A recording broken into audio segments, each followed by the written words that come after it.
Hello everyone, সবাইকে নমস্কার। Summer ভ্যাকেশনের আরও একটা দিনে আরও একটা রেসিপি নিয়ে আমি আর শিবম আবার হাজির হয়ে গেছি। আজকের রেসিপিটা তৈরির জন্য একটু ময়দা মেখে নিয়েছিলাম ময়ান দিয়ে, যাতে একটু কাসুরি মেথি আর জোয়ানও দিয়েছিলাম, আর লুচির মতো করে 4 থেকে 5টা লেচি বেলে নিয়েছিলাম। আর একটু তেল আর ময়দা দিয়ে 2 চামচ থেকে 3 চামচের মতো একটু ব্যাটার তৈরি করে নিয়েছিলাম।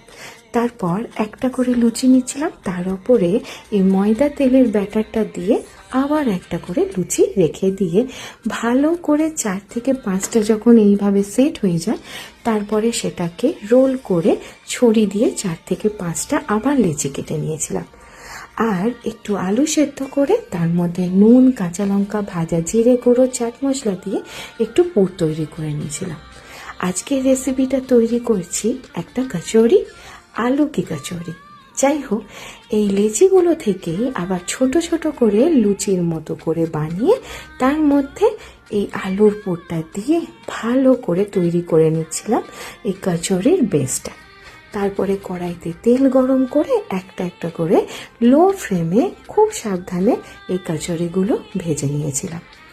আজকের এই কচুরিটা যেমন চটপটা টেস্টে হবে, সেরকমই কিন্তু চায়ের সঙ্গে যদি টা হিসাবে করা যায়, তার থেকে কোনো ভালো কথা হতেই পারে না। একবার ট্রাই করে দেখতে পারেন।